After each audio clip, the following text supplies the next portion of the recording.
Sur Victoire FM, la 96.3 également, suivi sur le www.radiovictoire.fm. Et nous l'annoncions au sommet. Notre invité de ce matin, c'est Mme Brigitte Kaffi Adjamagbo Johnson, la coordinatrice de la coalition des 14 partis de l'opposition. Elle est avec nous, Mme Brigitte Kaffi Adjamagbo. Bonjour. Bonjour.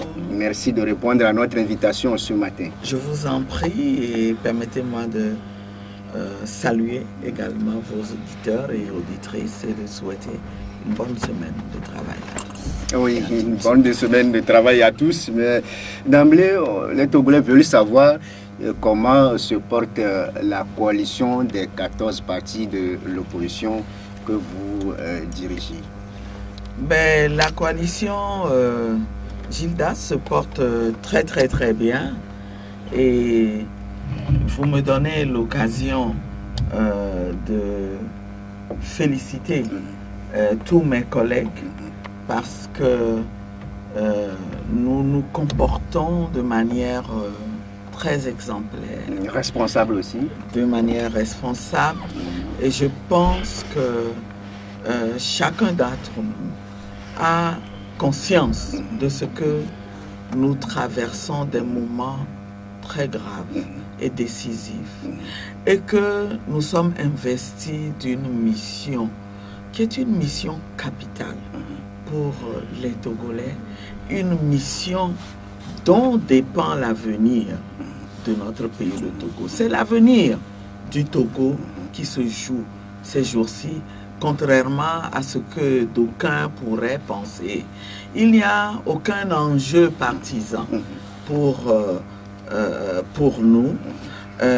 Nous avons le sentiment d'être les porte-voix du peuple qui aspire profondément au changement et dont les aspirations sont légitimes, ce qu'on a tendance à oublier.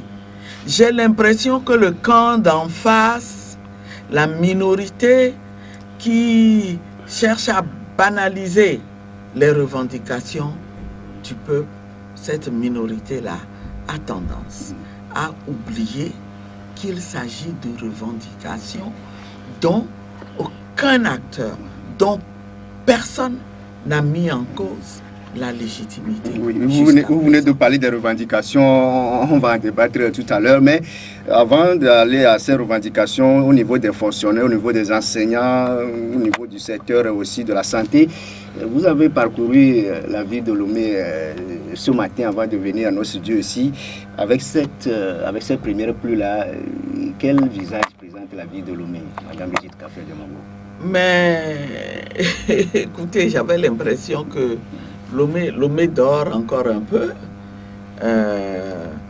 La circulation était beaucoup plus fluide qu'à l'accoutumée, mais on sentait vraiment qu'il y a une pluie qui s'abat sur la ville. Et moi, j'imagine ce que ça serait. Moi, je suis venu du nord de la ville, mais j'imagine ce qui se passerait dans certaines parties. Comment se présentent les rues? Est-ce qu'elles sont praticables au moins? Ben, Gildas, je pense que ces questions-là, est-ce que ce sont des questions qui préoccupent les Togolais aujourd'hui? Les Togolais iront quand même dans leur service, ils veulent savoir. Il y a plus grave, chacun sait que, bon, c'est vrai, on a construit des rues, mais on sait que le problème d'assainissement de notre ville reste entier dans pas mal de secteurs. Il y a à faire, et même si c'était fait totalement, il n'y a vraiment pas de quoi s'en glorifier, parce que ça fait partie des responsabilités basiques de ceux qui sont à la tête de ce pays. Franchement, je pense qu'aujourd'hui, les Togolais ont des préoccupations plus graves. Ils savent que c'est leur avenir qui se joue. Les préoccupations sont aussi le développement des infrastructures. Bien sûr, ça fait partie des attentes que nous avons. Et justement, ça fait partie des griefs que nous avons contre ce régime, parce qu'on sait que non seulement c'est un régime qui est cinquantenaire, mais qui a des méthodes de gouvernance qui vont à l'encontre des droits humains fondamentaux, mais qui s'assimilent purement et simplement à de la malgouvernance. Les ressources ne vont pas là où elles devraient être. Sinon, le pays ne serait pas dans l'état où il est. Sinon, les Togolais n'auraient pas la condition de vie misérable qu'ils ont aujourd'hui et qui les pousse à changer de gouvernant. Et c'est normal d'aspirer à vivre mieux. Et tous ces Togolais-là veulent vivre mieux. Madame Brigitte Adjemang-Johnson, depuis un certain moment, le Togo connaît des grèves, que ce soit au niveau de l'éducation, de la santé, de la fonction publique. Mais comment entrevoyez-vous le Togo après tous ces mouvements? C'est très inquiétant. C'est très inquiétant ce qui se passe en ce moment. On voit que le régime est débordé. Il est totalement débordé. Il y a une démission et un peu une espèce de fuite en avant. Je ne comprends pas qu'avec tous ces mouvements, depuis que les divers syndicats manifestent et demandent qu'on s'occupe de leurs revendications, on n'a pas l'impression que le régime prend ça au sérieux. Et c'est ce qui se passe aussi en ce qui concerne les revendications politiques.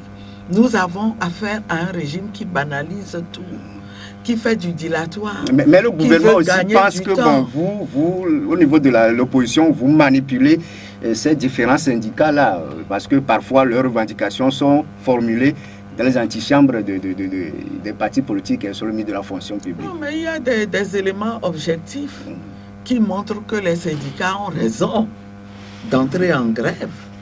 Les éléments sont objectifs. À partir de là, comment le gouvernement peut dire qu'ils sont manipulés? Mais c'est des gens responsables. C'est des pères et mères de famille qui voient d'un côté qu'ils vont au travail, mais que les conditions ne sont pas réunies pour qu'ils mettent en application leur savoir, leur connaissance, leur expérience pour sauver les vies humaines. Je veux parler de ceux qui sont dans le secteur de la santé. De l'autre, on a vu, les gens constatent quand on envisage les revendications des enseignants, mais l'enseignement, l'éducation est un secteur vital dans toute société. Et surtout lorsqu'on parle de pays en développement, vous savez que la plus grande priorité doit être accordée à ce secteur-là. Mais les enseignants vous disent, nous ne sommes pas placés dans les meilleures conditions pour faire notre travail. Nous-mêmes, nous avons des conditions de vie misérables. On leur répond, vous avez connu des augmentations, vous aussi vous exagérez. L'État dit quand même avoir fait beaucoup d'efforts aussi dans ce secteur. Parce que la situation d'un enseignant aujourd'hui n'est pas comparable à celle de quelques années. Oui, mais n'empêche, la question est de savoir, est-ce qu'aujourd'hui ça leur permet, ce qu'ils gagnent, leur permet de vivre décemment. Décemment, c'est de ça qu'on parle. Et la réponse, sans embâche, elle est non. Elle est non. Quand le gouvernement dit ça, c'est de ce salaire qu'eux, ils se contentent. Est-ce que chacun ne voit pas que la vie est de plus en plus chère et que très peu, à l'exception de la minorité qui a la possibilité de continuer à piller les ressources de l'État, en complément du salaire qu'il reçoit, que très peu de Togolais ont les moyens de vivre décemment aujourd'hui. C'est de ça qu'il s'agit. Et quand on est à la tête de pays, c'est une situation qui devrait vous empêcher de dormir. C'est une situation qui devrait vous empêcher de dormir et vous emmener à trouver des solutions, à être plus humble, à savoir respecter vos concitoyens et à ne pas leur sortir le genre de réponse qu'on donne en disant nous avons fait des efforts, nous avons fait... Ça veut dire quoi? Nous avons fait des efforts. Et au niveau de l'opposition, quand au même moment, pendant que vous dites que vous avez fait des efforts, on voit comment vous dilapidez les ressources de l'État. On voit comment il y a impunité totale pour ceux qui prennent ces ressources-là, les détournent à d'autres fins et que rien n'est fait. Alors, comment on peut dire dans ces conditions-là que les gens sont manipulés? Je ne peux pas comprendre. C'est une insulte. C'est une insulte à l'intelligence de ces milliers de Togolais qui travaillent dans la fonction publique. Aujourd'hui, on se retrouve devant une situation, une nouvelle grève de 2 jours, mercredi et jeudi prochain dans la fonction publique. C'est déplorable. C'est déplorable que la fonction publique tout entière en arrive à observer un mot de grève. Ça veut dire que il y a de quoi s'alarmer. Il y a de quoi s'alarmer. Donc, le gouvernement devrait revenir à la réalité. Tout ce qu'ils font comme agitation pour donner l'impression qu'ils résistent, ils ont la situation en main. Moi, si j'ai un conseil à leur donner, c'est qu'il faut qu'ils reviennent sur terre. Qu'ils reviennent sur terre avec beaucoup d'humilité et qu'ils créent les conditions pour qu'on voit ensemble comment régler l'avenir de ce pays. Demain ne sera pas rose. On est en train de détruire progressivement tous les secteurs de ce pays. Et pour le reconstruire, pour reprendre les choses en main, ça ne va pas être facile. Je ne sais pas, les gens dans la farine, ils n'ont que cette méthode-là de boulanger. Ça ne marche pas tout le temps. Il arrive un moment où la méthode monte ses limites. Et je pense que nous y sommes. Vous y êtes, nous y sommes aussi. On va parler du dialogue inter-togolais, un dialogue qui suscite beaucoup d'espoir pour les Togolais. Ce 27e dialogue ouvert le 19 février dernier.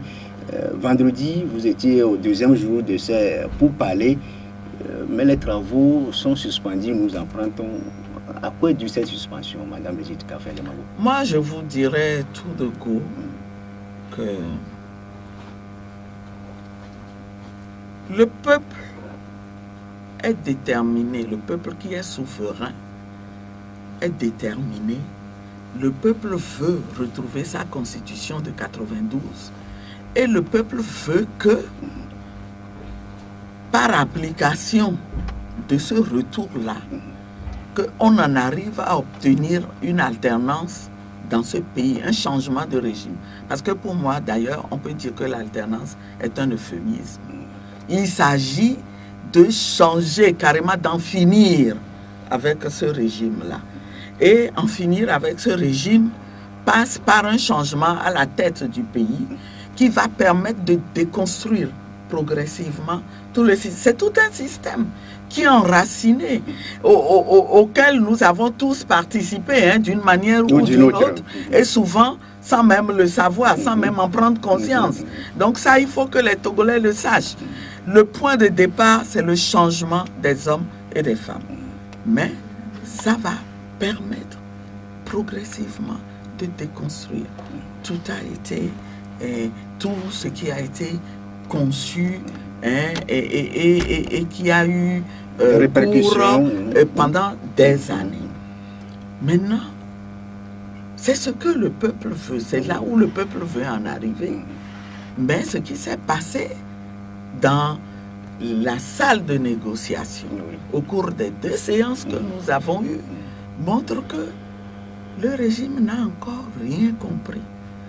non seulement il n'entend pas faire en sorte que ce régime qui fait tant de mal au pays disparaisse, mais en plus, ils veulent au contraire se servir du dialogue pour le conforter.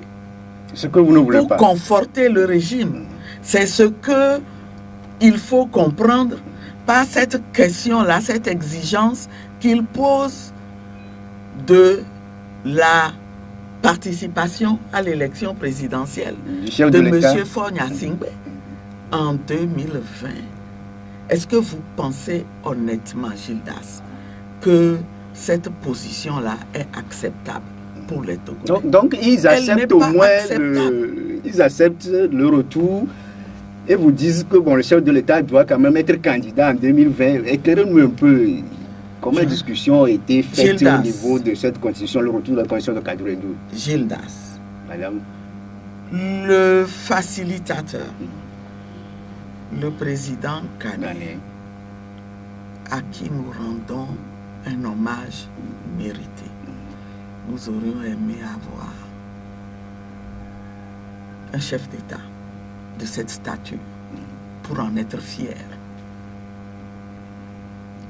Il est allé directement au but. Lui, il a compris le cœur des revendications des Togolais. Il a dit le cœur du problème, c'est celui-là. Au moment même où il était question, pas encore de commencer les discussions de fond, mais de construire l'agenda à partir des questions qui avaient juste été énumérées, alignées au cours des travaux du comité préparatoire. Il était question de construire véritablement un agenda, d'ordonner les points de discussion. Mais dès qu'il a vu ces points, il a dit non. Allons droit au but. Parmi tout ça là, il faut commencer par le retour à la Constitution de 92. C'est la question du retour à la Constitution de 92 et de ces implications qui constituent le cœur du conflit qui oppose les Togolais au régime actuel. Parlons-en. Et quelle est la position de chacun? Que chacun puisse exprimer sa position.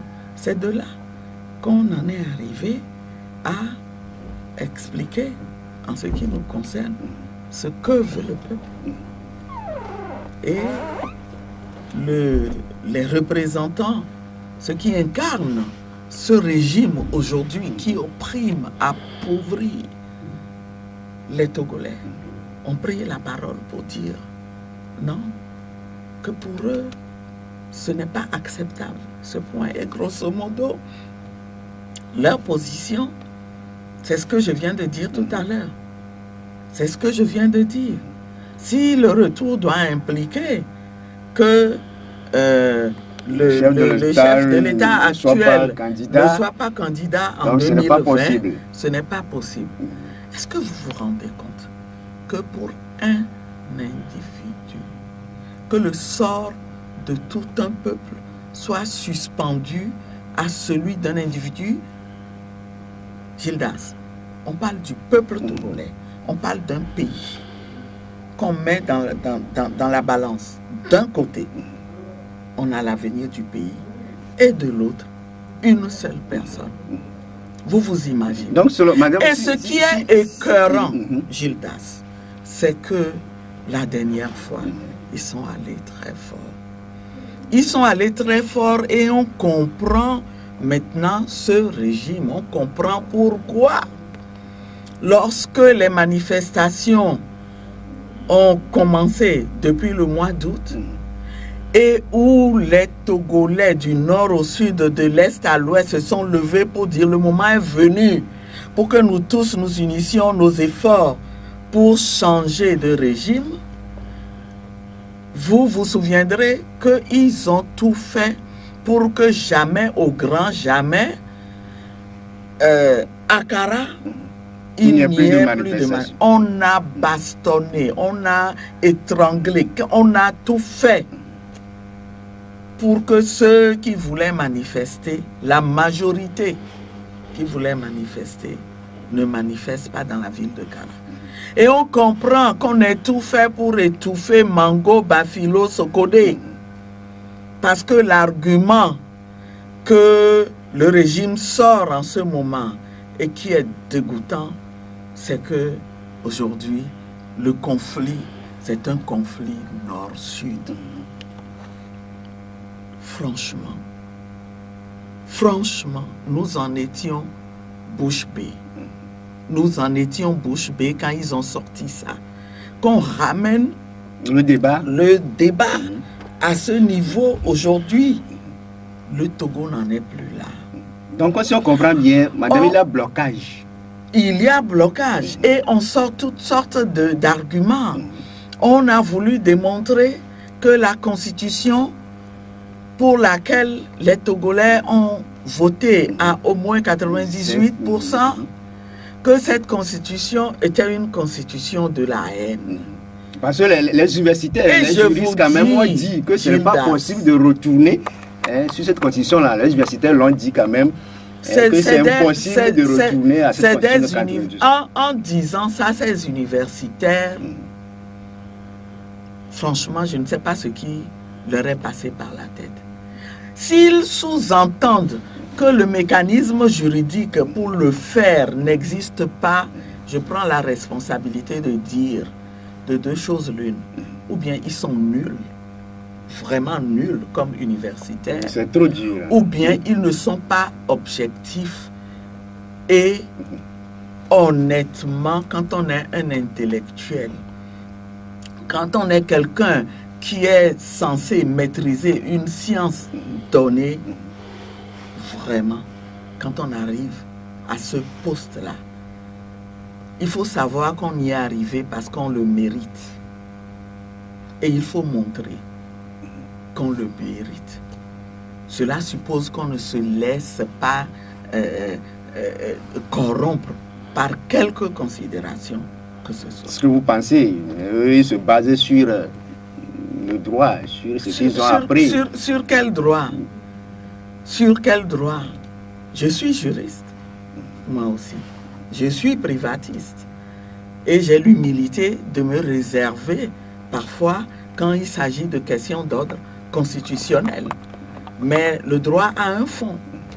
Et je sais que les mécanismes existent pour opérer ce retour à la Constitution de 92.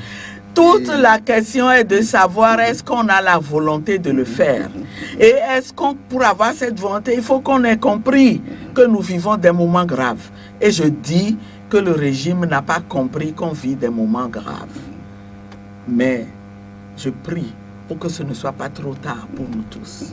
Madame, devant ces situations irréconciliables, diamétralement opposées entre vous et le parti au pouvoir sur le retour à la Constitution de 92, quelle suite pour le dialogue?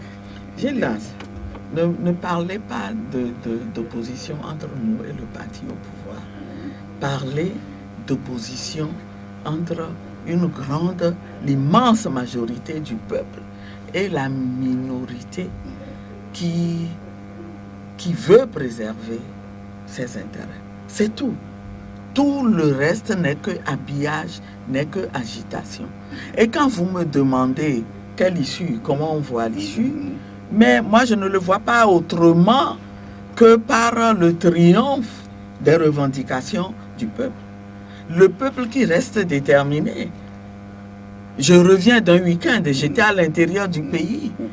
Et j'ai parlé. Vous n'aurez plus organisé des manifestations de rue, comme le communiqué l'a dit, que les deux partis se sont accordés à la suspension des manifestations jusqu'à la fin des pourparlers. Attention, hein, ce que nous avons dit, c'est que volontairement, le droit de manifester, c'est un droit constitutionnel. Nous seuls pouvons l'utiliser de manière discrétionnaire, décider de quand nous pourrons l'utiliser et de quand nous ne pourrons pas l'utiliser.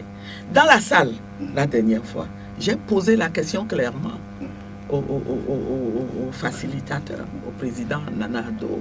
Je lui ai dit, Monsieur le Président, imaginez lorsque nous étions en train de faire le débat sur la manière unilatérale dont le régime commence à préparer encore ces coups de force électoraux habituels là, en installant la CENI.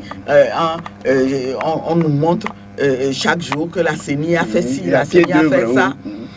Et j'ai dit au président, de manière très claire, Monsieur le Président, si vous suspendez les discussions aujourd'hui et que demain, c'est un exemple que je donne, on apprend que la CENI a décidé de manière unilatérale que les élections locales, les élections locales auront lieu à telle date.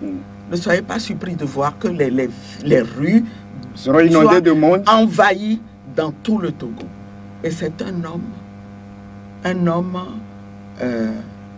homme, comment dirais-je, honnête et raisonnable. Et la réponse a été laquelle? Mais madame, mais bien sûr que vous aurez raison, vous serez délié de tout engagement si les choses se passent. Donc c'est dans ce sens-là que vous demandez la suspension aussi du processus électoral par la CENI. Absolument. Le coup de force électoral, il faut l'oublier, c'est fini. C'est fini. Ça n'aura plus lieu au Togo. Nous ne laisserons plus faire. Donc, ce que le régime est en train de faire, ils pensent, ils prennent tout le temps les mêmes recettes, hein. Ils les recyclent et ils les mettent en œuvre. Ils croient que nous, on ne suit pas ce qui se fait. Qu'un beau matin, on va nous mettre devant le fait accompli, oui, comme on a l'habitude de comme le dans les faire. élections passées. Cette fois-ci, cette fois-ci, ce qui se passe est plus grave, est plus profond que ça. Les Togolais ont compris que les élections qui se sont déroulées, c'est l'un des mécanismes par lesquels on en est arrivé à 51 ans de règne. Gildas, moi j'ai honte parfois de dire ça devant des interlocuteurs étrangers, hein, parce que je sais qu'au fond d'eux, ils ont envie de me demander vous aussi comment vous avez fait pour qu'on vous gouverne pendant 51 ans. Et je me culpabilise un peu parfois. C'est l'un des mécanismes. Mais ça là, c'est fini, ils n'utiliseront plus. Et l'autre mécanisme aussi que j'ai relevé ce matin, c'est se servir de ces dialogues pour se renforcer. Pour jouer sur le temps. On ne dialoguera plus pour renforcer le régime. Et nous n'avons pas dialogué, je le dis aux Togolais, nous n'avons pas dialogué par le passé dans le souci de renforcer le régime. Mais c'est le régime qui s'est servi de ces dialogues, qui n'a jamais respecté ses engagements et qui, de la sorte, s'est sorti renforcé de chacune des discussions, notamment de la dernière. En 2006, vous vous imaginez, vous voyez, vous vous souvenez de ce que ce pays était si on n'avait pas eu ce dialogue-là, s'il n'y avait pas eu l'APG, mais le pays n'aurait pas été gouvernable. C'est ça qui a calmé le pays. Et en quelque sorte, parce que nous sommes en politique, nous avons posé un acte qui en quelque sorte a servi de légitimer le régime.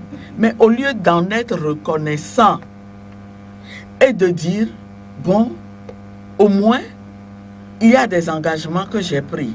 Il faut que je respecte ces engagements. Non, on s'est dit, ça y est, je suis conforté, je ne fais rien, je suis là, on va voir ce qu'ils vont pouvoir me faire. Tout ça est fini. C'est fini, Gildas. On n'est pas forcé, de sortir avec une mauvaise solution. Donc ce 27e dialogue, si on le comprend bien, comme le souhaitent les Togolais, c'est un dialogue qui ne sera pas comme les autres. C'est un dialogue qui apportera la solution durable à cette crise. C'est dans cet état d'esprit que nous sommes. C'est un dialogue qui permettra aux Togolais d'en finir avec ce régime. Et quand je dis en finir avec ce régime, je ne dis pas que nous visons des personnes. J'ai dit ici que nous étions tous partie intégrante de ce régime. Je ne vise personne en particulier. C'est quelque chose de très complexe. Et nous devrons avoir le courage de le déconstruire dans l'intérêt de ce pays, si nous voulons que ce pays avance. Que ça avance. Maintenant, à quand la reprise des travaux? Certains parlent de 2 semaines, d'autres parlent de la disponibilité du facilitateur. Oui, moi, je pense que c'est une question qui est laissée à la discrétion du facilitateur. Ce que je sais, c'est qu'ils ne vont pas croiser les bras. Je sais qu'il a un agenda, il doit voyager et je suis convaincu que ces voyages-là aussi seront l'occasion de discuter avec des acteurs de la communauté internationale de la question du Togo, qui est une question préoccupante pour toute la sous-région.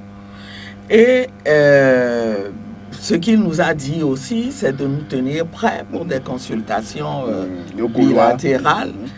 Donc, il pourra nous recevoir et je pense que comme ça se fait dans toute médiation, il verra à quel moment il pourra de nouveau convoquer le dialogue pour que nous puissions avancer.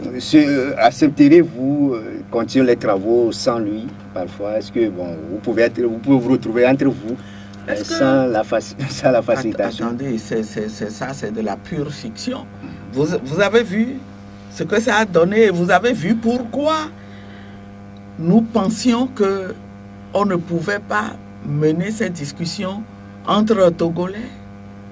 Voyez, il y a eu une facilitation d'une personnalité de haut niveau, avec une équipe de gens compétents et de haut niveau, qui font que vous admirez ce pays-là, d'où viennent ces personnalités. Vous vous dites, pourtant nous aussi nous en avons. Mais on les enterre.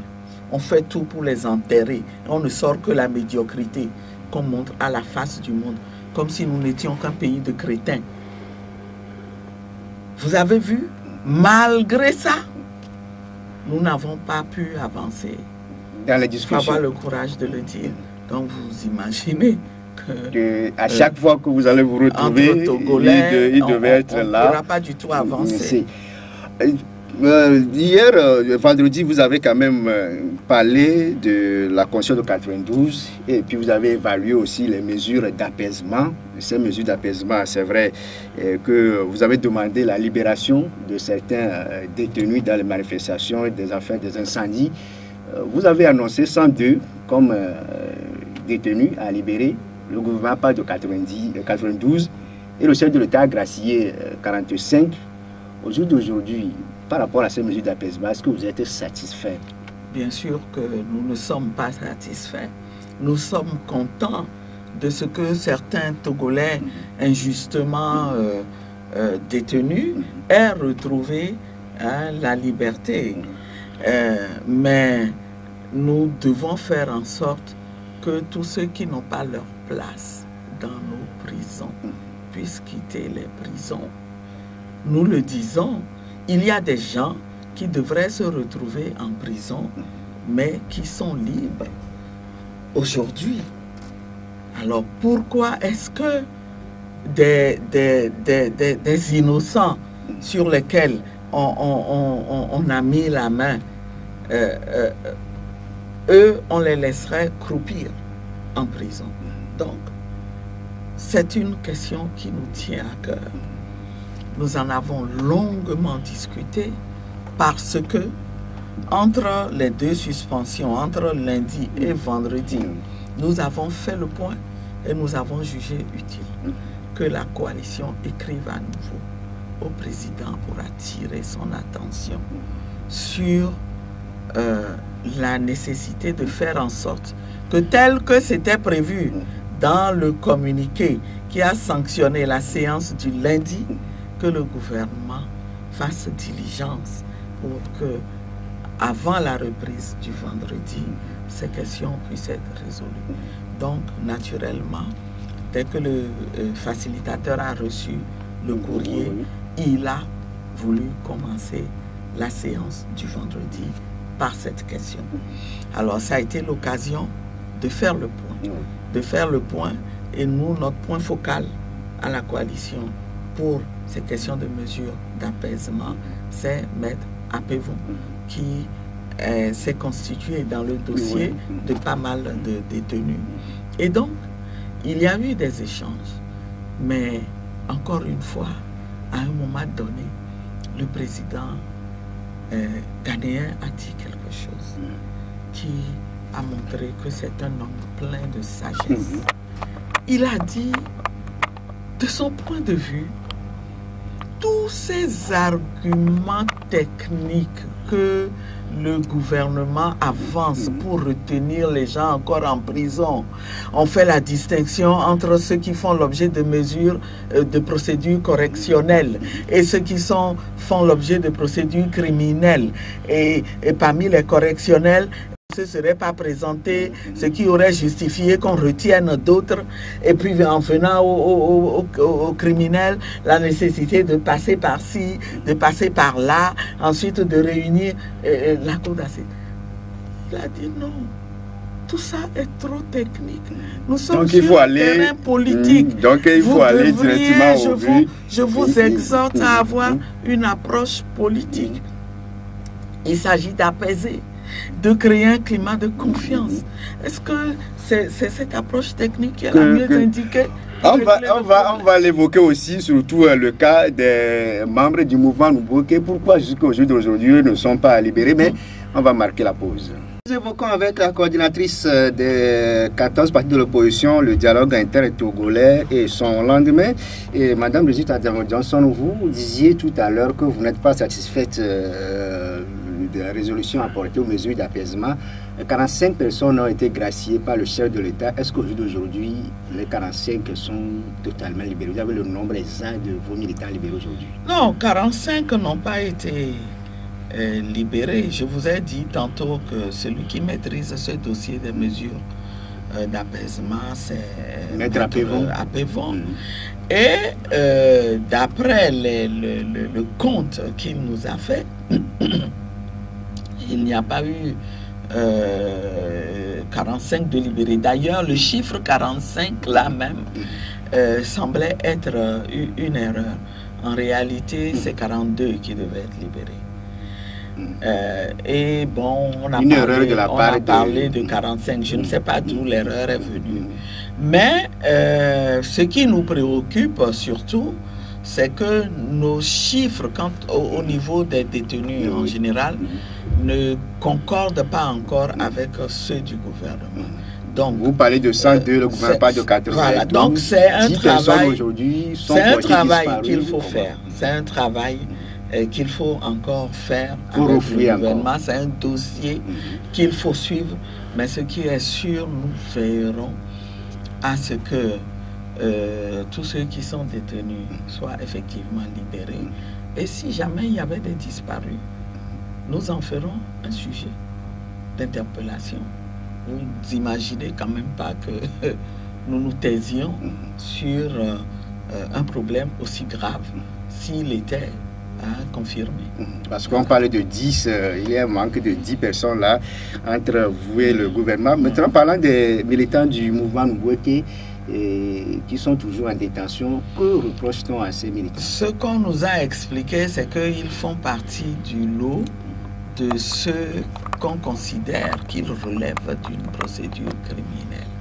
Alors, les chefs d'accusation, je ne vous dis pas, on les a alignés. Groupement de malfaiteurs, incitation à la révolte, détention de matériel militaire, des trucs vraiment, on les a alignés. On ne comprend pas.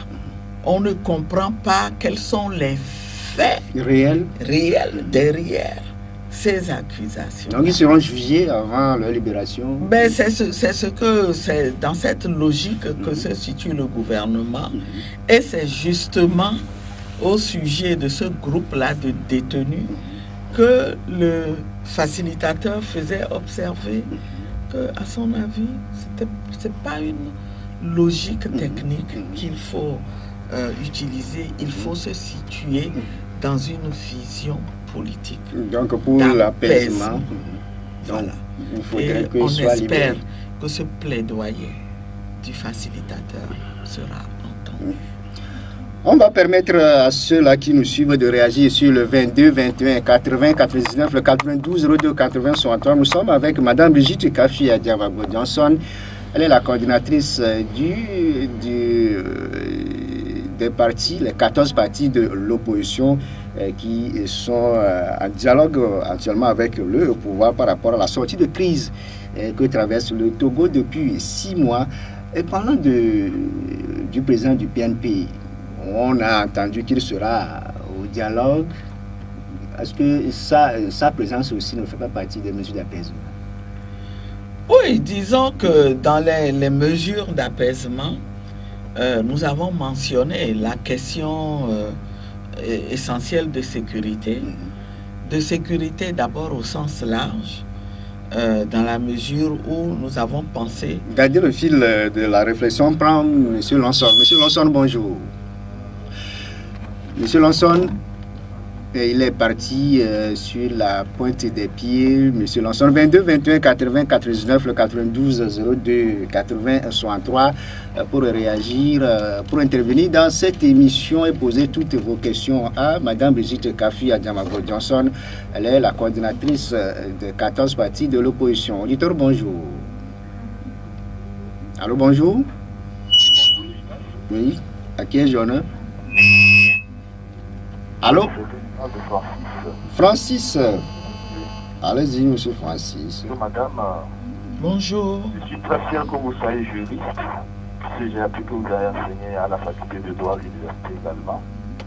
Je dis le retour de... D'abord, vous avez tenu des propos qui ont été un peu désobligeants pour moi, parce que vous avez une dame que moi je respecte beaucoup, très beaucoup, depuis la conférence nationale.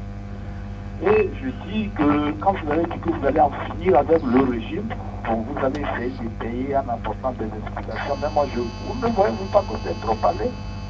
Un peu, lorsqu'on est dans un cadre d'apaisement, de deux. Le retour de la Constitution de 1992, révisé en 2002.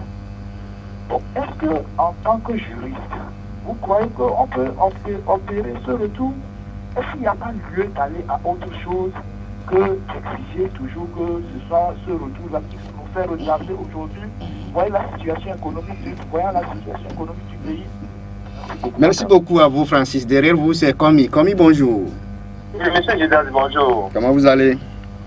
Oui, j'aimerais poser une question à madame. Vous êtes en direct.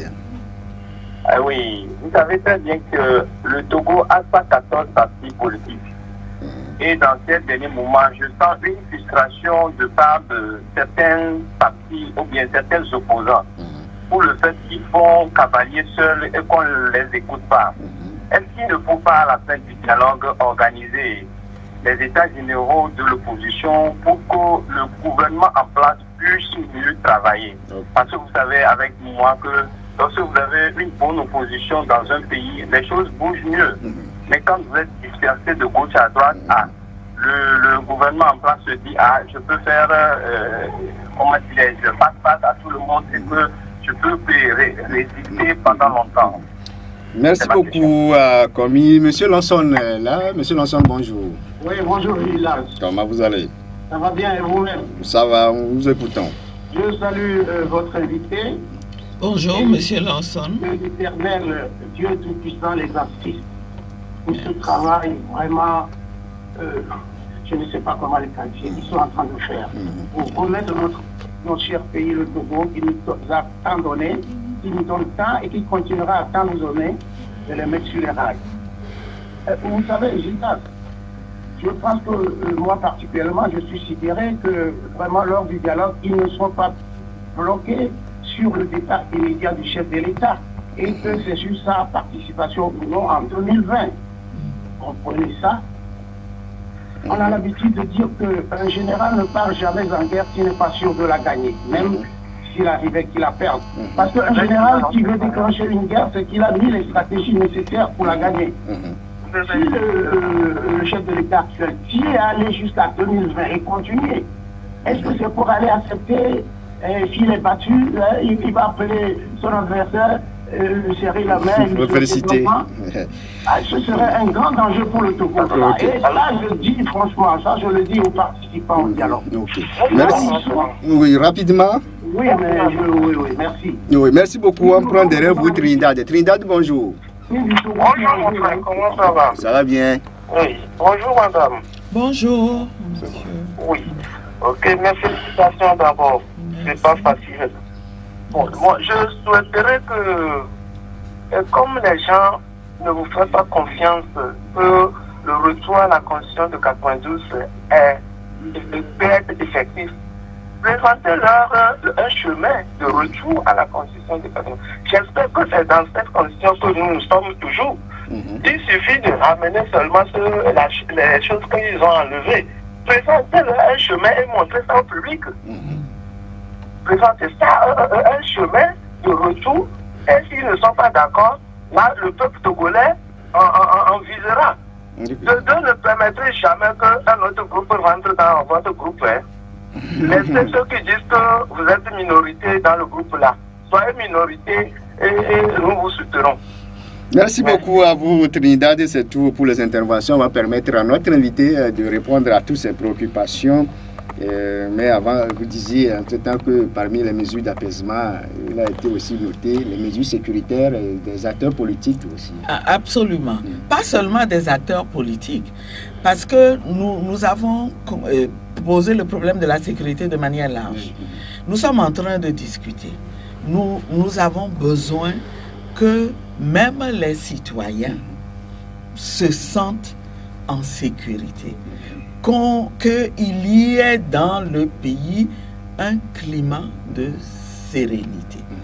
Ce qui a des conséquences d'autres pratiques. Ça veut dire que si on discute pendant que dans la ville, on a positionné des dispositifs, des chars partout, on ne peut pas dire que nous discutons en sécurité.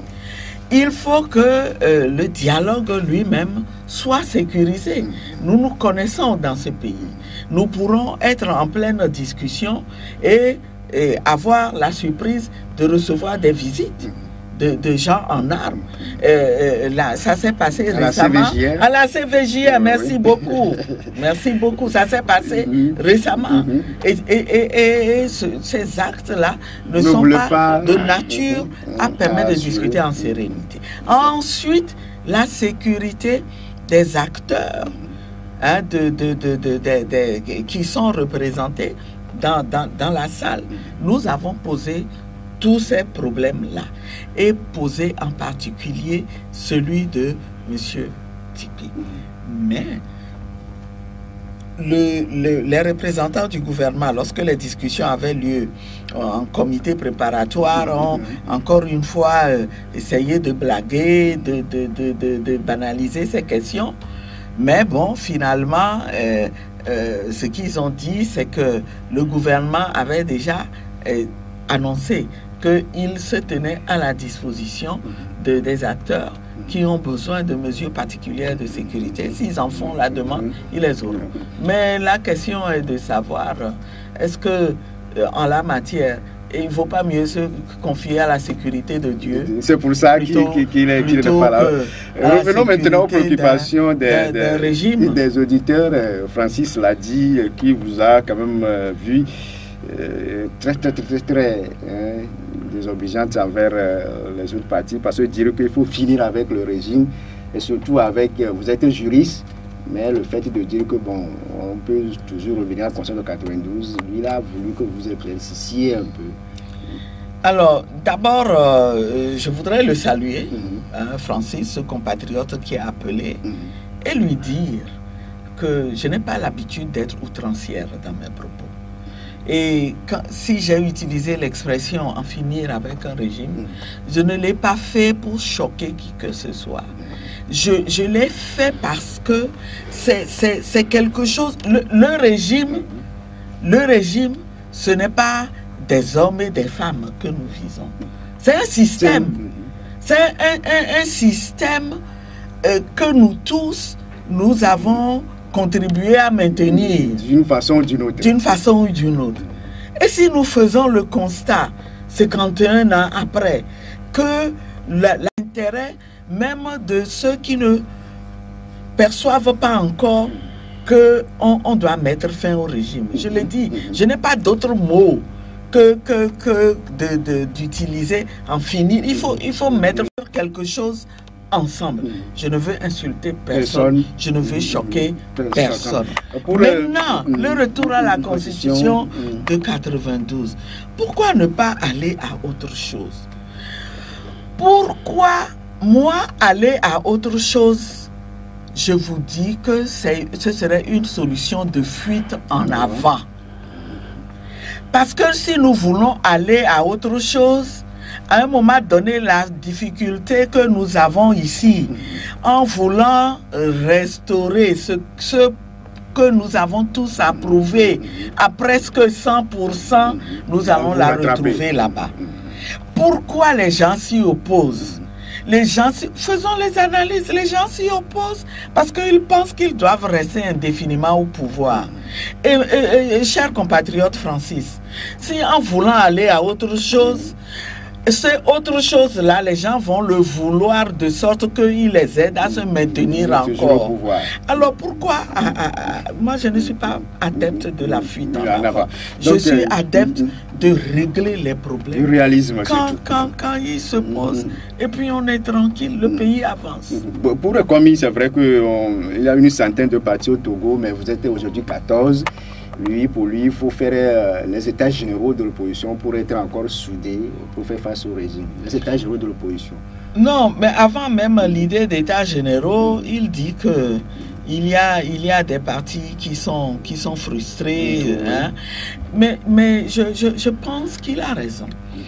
Mais pour la clarté de ce que nous faisons et pour nous permettre de trouver la solution, il vaut mieux que on conçoive les choses de la manière dont elles se présentent d'ailleurs.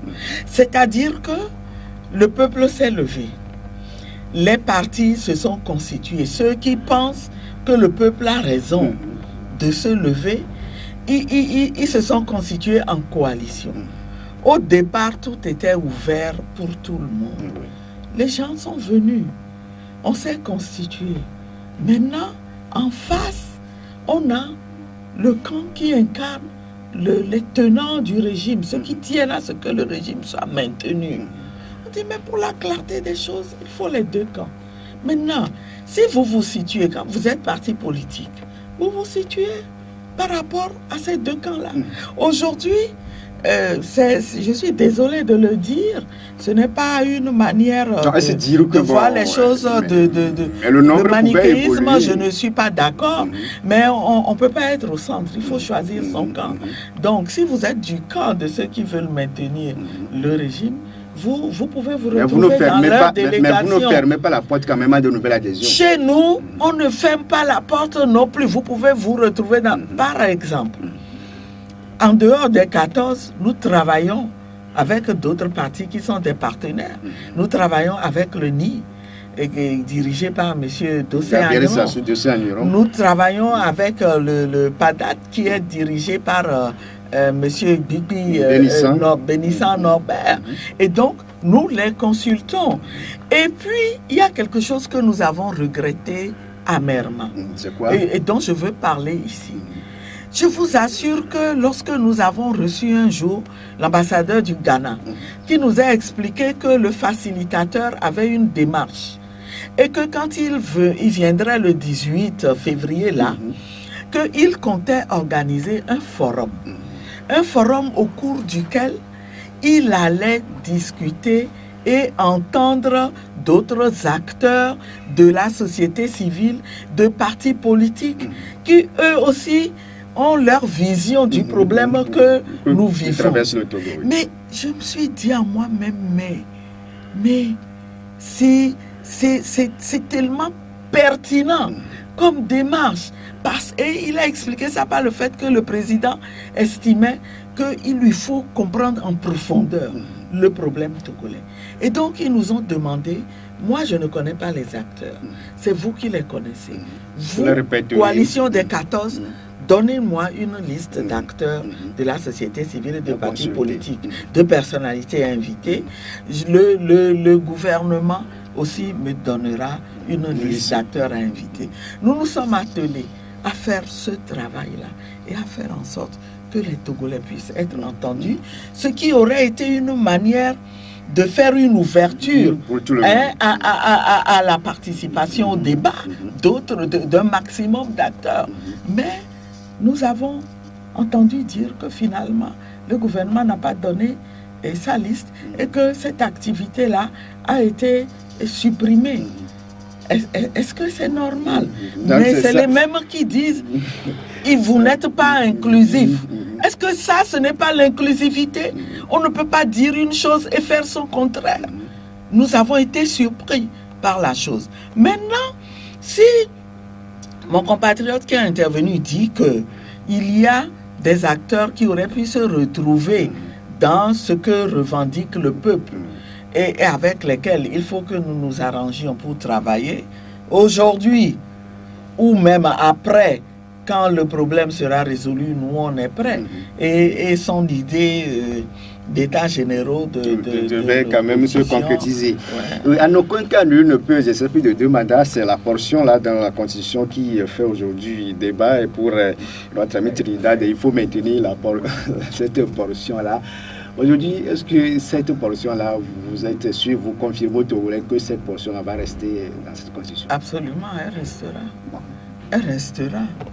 Nous allons au dialogue aussi pour ça, pour qu'elle reste. C'est ce que le peuple veut, c'est ce qu'il a voulu, et nous nous battrons pour que ce bout de phrase figure dans la Constitution. Au-delà de ça, vous n'êtes pas prêt à faire aucune concession, en l'absence de cette portion. Mais comment on peut dire? On est prêt à faire des concessions pour arriver à ce changement que le peuple veut. On est prêt à créer toutes les conditions pour rassurer ceux qui craignent le changement durable auquel le dialogue nous permettra d'arriver. Nous savons, il n'y aura pas de chasse aux sorcières que le nœud du problème, si le régime, ceux qui incarnent le régime veulent se maintenir, il y a aussi quelque part la peur des lendemains de changement. Mais là, vous le garantissez je aussi. vous assure que nous sommes prêts. D'abord, nous le disons, le changement que nous voulons, nous ne le voulons contre personne. Voyez-vous, c'est pour ça que nous sommes étonnés quand on entend les arguments du genre je ne peux pas partir parce que l'armée ne voudrait pas. Mais non, au contraire, dans l'armée est constituée de Togolais qui sont comme nous et qui aspirent eux aussi au changement. Certains ont quand même évoqué la présence qu'ils sont républicains et qu'ils comprennent qu'en tant que républicains, leur rôle, ce n'est pas de soutenir des hommes, mais c'est de soutenir la République, les institutions républicaines. Alors, je ne comprends pas. Le changement que nous voulons, il y a des gens qui pensent que ça pourrait entraîner des pertes du point de vue de leur intérêt, de leurs privilèges. Vous savez, nous sommes des gens responsables. Nous voulons, après tout, l'avancement de notre pays. Nous voulons la paix de notre pays. Et on peut garantir que après le changement, chacun y trouvera son compte. Les gens qui sont dans l'armée, qui sont à une position donnée et qui disent « Ah, je pourrais être rétrogradé ». Mais donc vous les garantissez, vous les assurez. C'est des craintes qui sont injustifiées. C'est des craintes qui sont injustifiées. Nous sommes prêts à tout envisager. pour certains, l'armée doit aussi constituer ou bien doit participer aux discussions pour parler.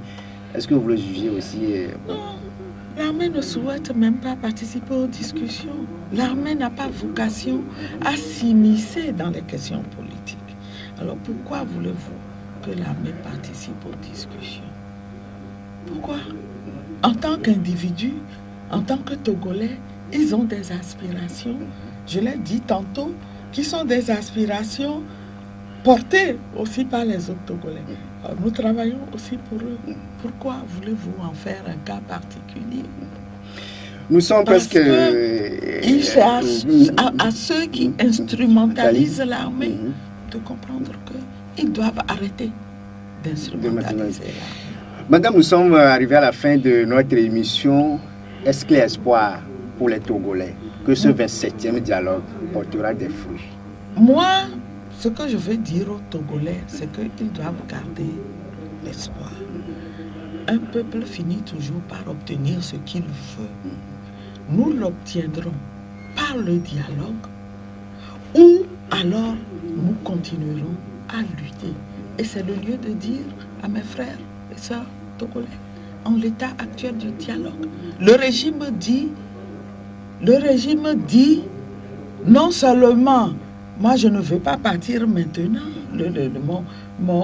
l'actuel chef d'État qui incarne le régime ne doit pas partir maintenant, mais en 2020 il se présentera encore, en 2025 il se présentera.